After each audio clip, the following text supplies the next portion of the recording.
Welcome to మెగాని TV of the record. రాజకీయాల్లో శాశ్వత శత్రువులు, శాశ్వత మిత్రులు ఉండరనేది ఎంత నిజమో, పదవులు, ప్రాభవం ఎప్పుడు ఒకేలా ఉండవనేది కూడా అంతే నిజం. ఒకప్పుడు ఉమ్మడి గుంటూరు జిల్లాలో తిరుగులేని నాయకుడిగా వెలిగి ప్రత్యర్థుల కంచు కోటలను బద్దలు కొట్టిన ఆ సీనియర్ నేత ఇప్పుడు సొంత పార్టీలోనే సందిగ్ధంలో పడ్డారా? పూలమ్మిన చోటే కట్టెలమ్మాల్సి వస్తుందని ఆయన అనుచరులు ఎందుకు ఆవేదన చెందుతున్నారు? ఎన్నికల ప్రచారంలో అధినేత స్వయంగా ఇచ్చిన హామీ కూటమి ప్రభుత్వం అధికారంలోకి వచ్చి 2 ఏళ్లు దాటినా ఎందుకు నెరవేరలేదు?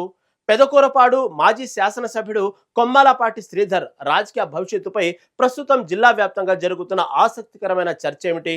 పొమ్మన లేక పొగబెడుతున్నారా అనే ప్రచారం వెనుక ఉన్న అసలు వాస్తవాలేంటి?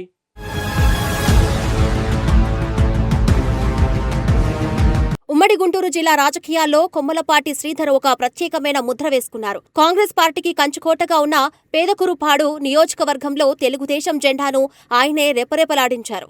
2 దశాబ్దాల పాటు ప్రత్యర్థులకు సైతం సవాల్ విసురుతూ అక్కడ తిరుగులేని నాయకుడిగా ఎదిగారు. వరుసగా 2 పర్యాయాలు శాసనసభ్యుడిగా విజయం సాధించి పార్టీని బలోపేతం చేశారు. నియోజకవర్గ పరిధిలో క్యాడర్ను ప్రాణం కంటే ఎక్కువగా చూసుకునే వ్యక్తిగా గుర్తింపు తెచ్చుకున్నారు. ఎందరో సామాన్య కార్యకర్తలను సైతం ద్వితీయ శ్రేణి నాయకులుగా తీర్చిదిద్దిన ఘనత ఆయన సొంతం. ఆ ప్రాంతంలో పసుపు జెండా బలంగా నాటుకుపోవడానికి ఆయన పడ్డ కష్టం అంతా ఇంత కాదు. కాలక్రమేణా రాజకీయ సమీకరణాలు వేగంగా మారిపోతాయని బహుశా ఆయన కూడా ఊహించని ఉండరు. ఒకప్పుడు నియోజకవర్గాన్ని శాసించిన నాయకుడు ఇప్పుడు సొంత పార్టీలోనే సందిగ్ధంలో పడటం చర్చనీయాంశమైంది. కాలం ఎప్పుడు ఒకేలా ఉండదనే సత్యాన్ని ఆయన ప్రస్తుత రాజకీయ పరిస్థితి నిరూపిస్తుంది. పాత రోజులను గుర్తు చేసుకుంటూ ఆయన అనుచరులు ఇప్పుడు తీవ్ర ఆవేదన చెందుతున్నారు.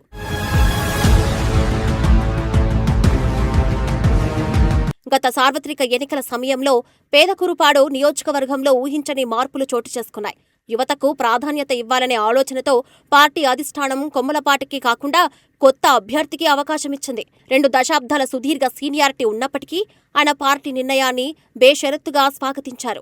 ఏమాత్రం అసంతృప్తి చూపకుండా కూటమి అభ్యర్థి విజయం కోసం క్షేత్రస్థాయిలో శ్రమించారు. క్రమశిక్షణ కలిగిన సైనికుడిలా వ్యవహరించి అధినేత నమ్మకాన్ని నిలబెట్టే ప్రయత్నం చేశారు. ఆ సమయంలోనే చంద్రబాబు నాయుడు బహిరంగ సభల్లో కొమ్మలపాటి సేవలను కొనియాడారు. ప్రజల కోసం నిరంతరం పోరాడే ఇటువంటి నాయకుడు దొరకడం స్థానికుల అదృష్టమని ప్రశంసించారు. అధికారంలోకి వచ్చిన వెంటనే శ్రీధర్ను శాసనమండలికి పంపిస్తానని స్వయంగా హామీ ఇచ్చారు. ఎమ్మెల్సీ పదవి ఇచ్చి ఆయన గౌరవాన్ని కాపాడే బాధ్యత తనదేనని ముఖ్యమంత్రి ప్రకటించారు. ఆ బహిరంగ ప్రకటనతో కొమ్మలపాటి అనుచరుల్లో సరికొత్త ఉత్సాహం ఉరకలేసింది.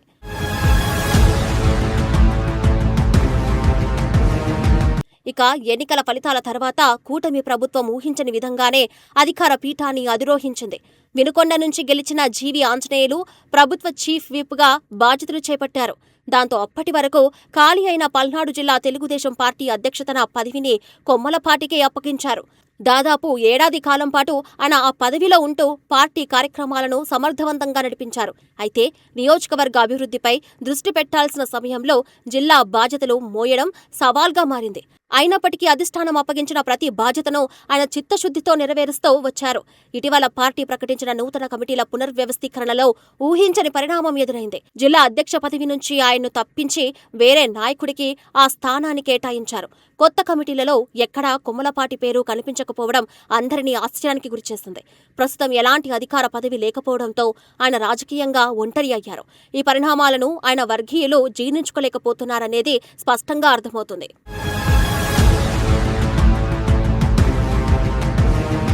ప్రభుత్వం ఏర్పడి 2 ఏళ్లు దాటిపోతున్నా ఎమ్మెల్సీ పదవి ఊసే లేకపోవడంపై పెద్ద ఎత్తున చర్చ జరుగుతుంది. ఇచ్చిన మాట ప్రకారం తమ నాయకుడికి ఎప్పుడు న్యాయం జరుగుతుందా అని అభిమానులు ఎదురుచూస్తున్నారు. పూలమ్మిన చోటే కట్టెలు అమ్మాల్సి వస్తుందని కొమ్మలపాటి తన సన్నిహితుల వద్ద వ్యాఖ్యానించినట్లు తెలుస్తోంది. సుదీర్ఘకాలం సేవలందించిన నాయకుడికి దక్కాల్సిన గౌరవం ఇదేనా అని క్యాడర్ ప్రశ్నిస్తుంది. నియోజకవర్గంలో ఇప్పటికే కొత్త నాయకత్వం బలంగా పాతుకుపోవడంతో ఆయన భవిష్యత్తు ప్రశ్నార్థకంగా మారింది. భవిష్యత్తులో మళ్లీ పోటీ చేసే అవకాశం వస్తుందా లేదా అనే సంశయం మొదలైంది. ఉన్నతమైన పదవి దక్కుతుందని ఆశించిన చోట తీవ్ర నిరాశ మిగిలిందని వారు వాపోతున్నారు. అధిష్టానం వైఖరి చూస్తూ ఉంటే ఆయన్ను పక్కన పెట్టేస్తున్నారనే అనుమానాలు బలపడుతున్నాయి. శాసనమండలి కల ఎప్పటికీ సాకారమవుతుందో తెలియక అనుచవర్గం అయోమయంలో మునిగిపోయింది. పార్టీ కోసం సర్వస్వం ధారపోసిన వ్యక్తికి ఈ పరిస్థితి రావడం విచారకరమని స్థానికులు అంటున్నారు.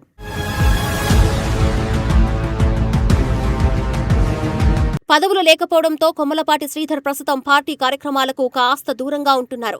సైలెంట్ మోడ్లోకి వెళ్లిన ఆయన అంతర్గతంగా తన తదుపరి వ్యూహాలపై ఆలోచిస్తున్నట్లు సమాచారం. ఈ క్రమంలోనే ఆయన పక్క పార్టీల నాయకులతో సంప్రదింపులు జరుపుతున్నారనే ప్రచారం తెరపైకి వచ్చింది. రాజకీయాల్లో ఇటువంటి పుకార్లు రావడం సర్వసాధారణమైన విషయమేనని విశ్లేషకులు భావిస్తున్నారు. ఈ వార్తలపై కొమ్మలపాటి ప్రధాన అనుచరులు తీవ్రంగా స్పందించారు. పార్టీ మారే ఉద్దేశం తమ నాయకుడికి అస్సలు లేదని వారు స్పష్టం చేశారు. కేవలం గిట్టని వారు కావాలనే ఇటువంటి తప్పుడు ప్రచారాలు చేస్తున్నారని మండిపడ్డారు. పార్టీ మారుతున్నారనేది కేవలం పుకారు మాత్రమేనని కొట్టిపారేశారు. అధిష్టానంపై నమ్మకంతోనే ఆయన ప్రస్తుతానికి మౌనంగా ఉన్నారని వివరించారు. దశాబ్దాల అనుబంధాన్ని వదులుకొని వెళ్లే మనస్తత్వం ఆయనది కాదని గుర్తు చేశారు. ఈ ప్రచారాల్లో ఎలాంటి వాస్తవికత లేదని ఆయన సన్నిహిత వర్గాలు తేల్చి చెప్పాయి.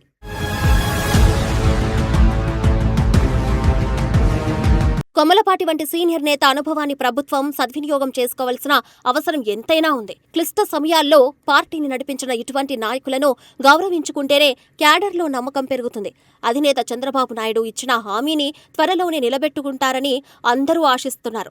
రాబోయే రోజుల్లో పెద్ద సభకు పంపించి ఆయనకు తగిన ప్రాధాన్యత ఇస్తారని భావిస్తున్నారు. జిల్లా వ్యాప్తంగా ఉన్న పాతతరం తెలుగుదేశం కార్యకర్తలు కూడా కొమ్మలపాటికి మద్దతుగా నిలుస్తున్నారు. రాజకీయాల్లో ఆశావాహ దృక్పథంతో ఉంటేనే మనుగడ సాధ్యమవుతుందని ఆయన నమ్ముతున్నారు. అధిష్టానం త్వరలోనే ఒక స్పష్టమైన నిర్ణయంతో ముందుకు వస్తుందని సమాచారం. అప్పటి వరకు ఓపికతో ఉండి తన బలాన్ని నిరూపించుకోవాలని ఆయన భావిస్తున్నారు. ఏదేమైనా కొమ్మలపాటి శ్రీధర్ రాజకీయ ప్రయాణం ఇప్పుడు ఒక కీలక మలుపులో ఉందనేది వాస్తవం. మరి ఆయన ఎమ్మెల్సీ కల నెరవేరుతుందో లేదో చూడాలి.